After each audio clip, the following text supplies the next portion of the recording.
on va regarder vos animations du défi Métamorphose, défi d'animation pour le mois de juin. Et là, on est sur le travail de Aixa Hydrogia. Voilà sa chaîne YouTube ici, Aixa Arts.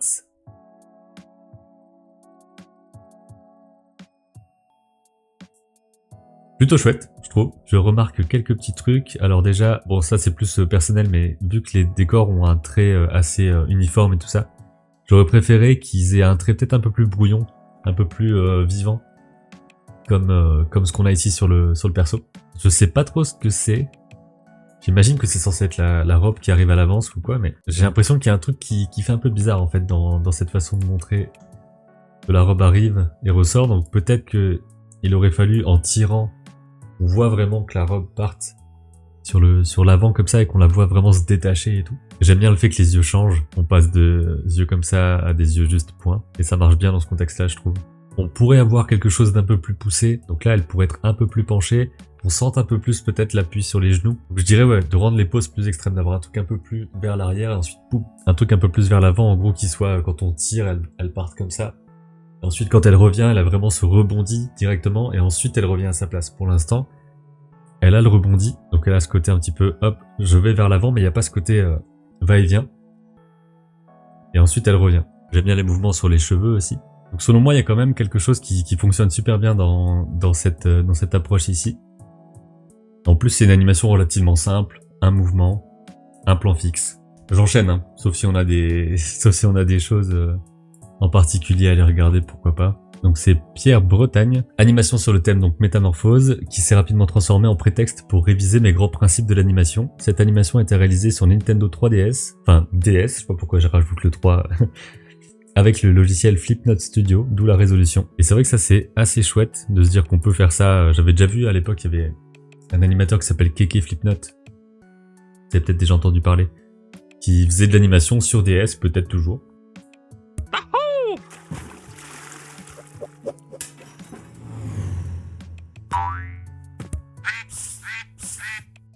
Ça fonctionne super bien en tout cas. On va se le revoir un petit peu sans le son.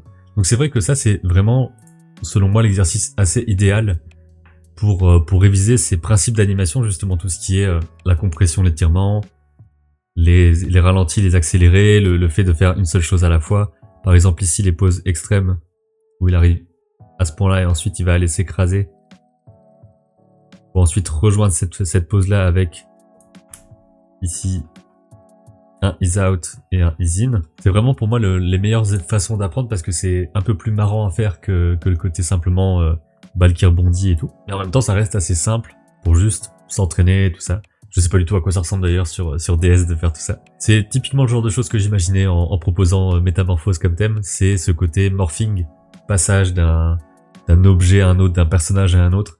Donc pour moi c'est vraiment super de participer comme ça. Donc là on est sur la participation de Kamia4 sur Instagram et Kamia4 avec un espace sur YouTube.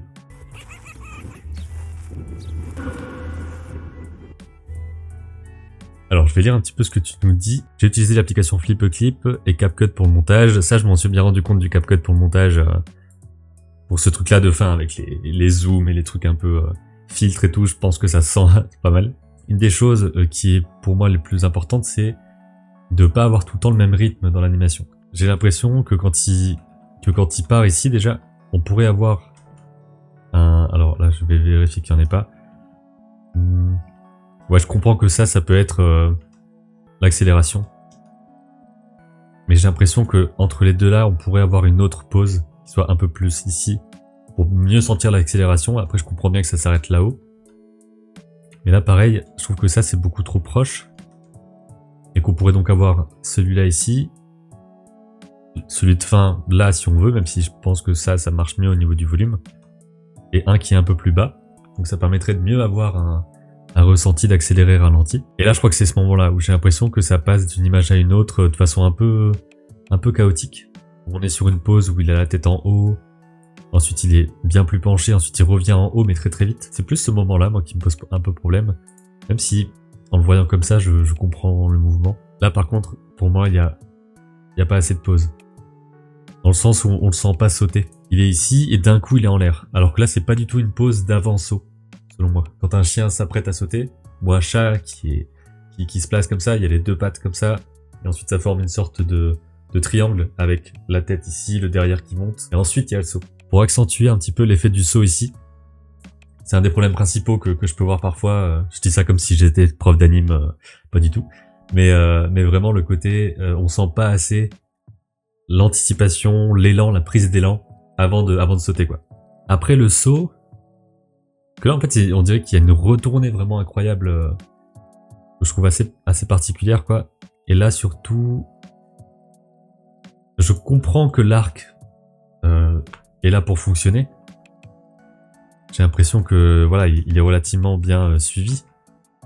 Mais je crois que c'est aussi parce qu'il y a pas d'intermédiaire entre ces deux poses là, que la queue, on sent pas le mouvement. Donc je pense qu'il faudrait peut-être une pause entre les deux ou quelque chose pour qu'on sente la retournée en fait. On sente la rotation. Ça me paraît un peu fort. Même si je comprends, hein. C'est juste que là par exemple cette pose là est assez proche au niveau silhouette de celle-ci. Donc pour moi j'ai l'impression de voir la même chose qui se déplace et pas quelque chose qui se tourne. Je sais pas si vous voyez ce que je veux dire. Et pareil, à la chute, je pense qu'il faut avoir quelque chose de bien plus écrasé. Et ensuite de remonter... J'avais oublié qu'il se transforme en dragon à la fin. Donc je dirais que sur ce genre de transformation, on peut peut-être imaginer aussi des choses un peu plus saccadées, par exemple avec le perso qui est comme ça, et qui ensuite va tordre la tête avant de pousser un petit peu vers le haut, et d'avoir une sorte comme ça de ralenti accéléré un peu plus dense quoi là-dessus. Donc je dirais qu'il y a le côté mécanique, et aussi le saut ne dure pas assez longtemps je pense. Ou alors il manque des pauses, c'est vraiment soit il manque des pauses, soit ça dure trop longtemps, mais je pense qu'il manque des pauses. On ressent pas assez la retournée. On va pouvoir passer tranquillement à la suivante. Alors là c'est le travail de Zephyra. Comme d'habitude on va regarder et ensuite je vais lire un petit peu son message et tout. J'ai débuté le dessin animé au début du mois passé, ce qui fait que je vous envoie ma deuxième animation sur Calipeg, entre parenthèses sublime application, pour moi qui dit, pour la participation du défi mensuel actuel. Je suis un peu mitigé sur le rendu de mon travail, alors j'aurais aimé avoir un retour pour m'améliorer. Dans le cas contraire, je prendrai tout de même du plaisir à découvrir le travail des autres participants. Donc déjà, bah merci. Et aussi, par rapport à ton animation, globalement ça marche au niveau du mouvement, enfin il y a rien qui est choquant, mais je pense que ça manque de vie justement. Donc un peu comme ce que je disais avant, des anticipations, des choses qui bougent un peu plus, donc typiquement ici, on voit qu'elle souffle. Ce souffle-là, il peut être assez subtil comme ça, donc ça peut marcher, je pense. C'est juste que ça me semble très doux comme transformation, ce qui est possible aussi. Hein. Donc disons que si ça se transforme très doucement comme ça, pourquoi pas. J'ai envie de mettre des moments où la tête est plus basse, où il y a des anticipations, le corps qui bouge un peu. Et en même temps, je crois que c'est relativement comme ça que peuvent bouger ces animaux, donc je peux comprendre aussi. En fait, moi j'aurais eu tendance à faire un truc où elle est comme ça, et ensuite même pendant la transformation, il y a un petit truc un peu comme ça. Vous voyez où ça fait pouf, et puis ça remonte et puis ça revient. Un truc où, comme s'il y avait une sorte de force de transformation qui fait qu'on est un peu soulevé par le truc quoi. Voilà, après c'est mon interprétation de ça, je peux comprendre absolument que ce soit pas la seule. J'aime bien le fait qu'il y ait un petit mouvement comme ça ici. Mais je pense qu'il est trop vite, on passe trop vite à autre chose. Donc pour moi ça fait quelque chose d'un peu mécanique, où c'est vraiment transformation, mouvement, hop, et ensuite il y a la tête qui se baisse, et ça pourrait être 3 temps assez distincts. Donc par exemple ici, transformation, ensuite on laisse quelques images où on fait un ralenti un peu plus doux, ensuite ça bougerait, et ça reviendrait peut-être en place, donc une sorte de... avec les oreilles, on va dire. Et ensuite seulement, peut-être 2 images après ou 3 images après, hop, on arrive ici. Là, on pourrait être là encore quelques images, peut-être avec un faux fixe ou quoi. Et ensuite seulement, on va arriver vers le bas. Et aussi, je trouve que ça finit trop vite. Donc là, hop, c'est fini. Si on fait une boucle, on repasse direct après. Donc pour moi, on devrait rester encore peut-être 10 images même presque. Avoir le temps de se rendre compte du mouvement qui s'est passé. Donc voilà ce que je dirais globalement, c'est de faire un peu plus de pause, de bien séparer les actions, et qu'on ait le temps de se dire ok, il y a l'action 1 qui s'est passée, on passe à l'action 2, on passe à l'action 3, etc. Donc voilà, ça c'est les participations au défi Métamorphose sur ma chaîne YouTube, mais c'était aussi la même chose sur la partie Calipeg.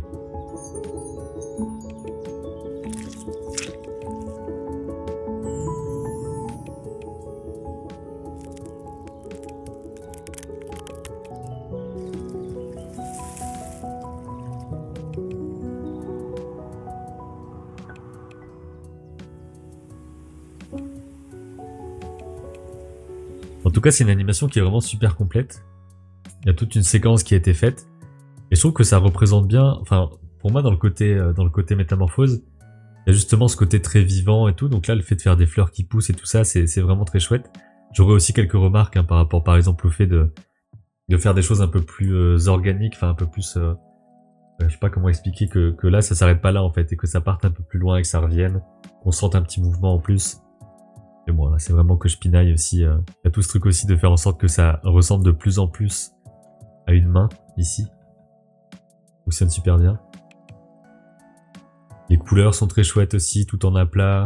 Il y a tout le compositing avec ce côté vieux film. C'est vraiment cool. Ça, j'aime beaucoup ici la couleur, la lumière. Et il y a même un travail sur la typo ici.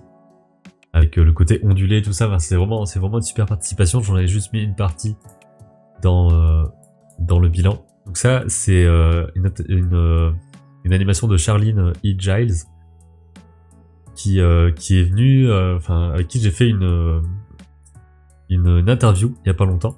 Donc c'est une interview en anglais, mais ça peut peut-être vous intéresser aussi.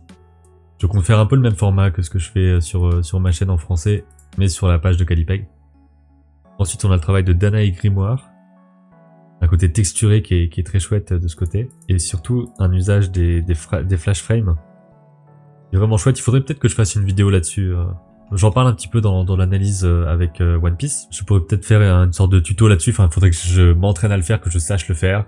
Et après, je pourrais vous montrer comment je l'ai fait. C'est plus ça, parce que je sais pas encore le faire. Et donc ici, là, j'aime beaucoup tous les petits éclats et tout. Et puis la petite texture ici avec, je pense, une brosse crayon, à mon avis, dans ce contexte-là.